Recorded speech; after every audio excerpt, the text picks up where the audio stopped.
An inquest into the Bondi Junction stabbings has heard the man who killed 6 people in the Westfield shopping centre last year was preoccupied with weapons, violence and mass killing.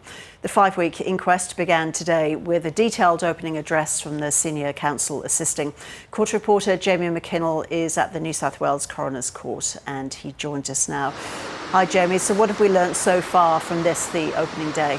Dr Peggy Dwyer SC, the senior counsel assisting, has so far in her opening address revealed more details about the man at the centre of these attacks in April last year, Joel Cauchi. Now we know that Cauchi was a 40-year-old man who had chronic schizophrenia, and in under 3 minutes he stabbed 16 people at the Westfield Bondi Junction, and 6 of those people died before Joel Cauchi himself was shot dead by Police Inspector Amy Scott.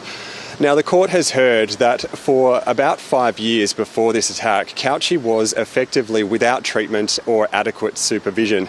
There was a period in his life where he was on psychotropic medication, but there was a point where that appears to have ceased. And so one of the major questions will be the court exploring this question of his previous mental health treatment in Queensland and also in New South Wales. Dr Peggy Dwyer has told the court that the expert evidence is unanimous that on the day of this attack, Cauchi was floridly psychotic.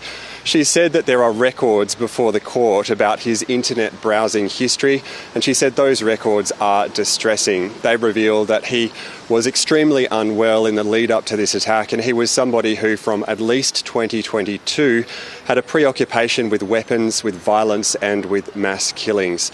Now, while Dr Dwyer said this is evidence of rudimentary planning in the sense of Cauchi perhaps planning some type of strike or attack, she said there is no evidence about his motive, but those records that are before the court now, she said, are an insight into his inner turmoil.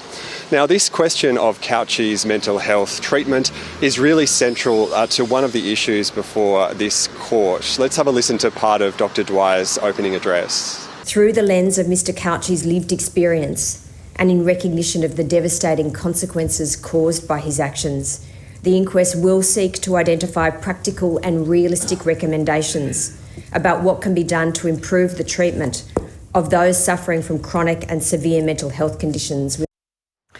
So Jamie, take us through some of the witnesses the inquest is expected to hear from. Well, this first week of the inquest, Ros, is primarily concerned with the events of the 13th of April last year. One of the first witnesses will be Detective Chief Inspector Andrew Marks, who's the officer in charge, and there's been an incredible volume of evidence gathered for this inquest. We'll also hear this week from Inspector Amy Scott, who, as I mentioned, was the police officer who brought this attack to an end by shooting Joel Cauchi dead.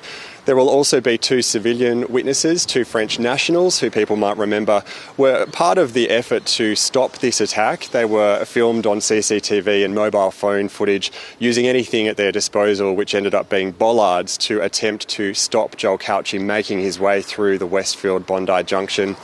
The other witnesses, there are some 40 witnesses that will be called to give evidence. A lot of them will go to other key issues. And another big issue is the response from Westfield's operator Centre Group in terms of the appropriateness of the training for security guards and what actually happened after this attack. But another major question for this inquest which has come up is the media reporting of this tragedy. We've heard in preliminary hearings that the families of these victims have found the media reporting distressing at times, and so that is another key aspect that we'll get to later during this 5-week inquest.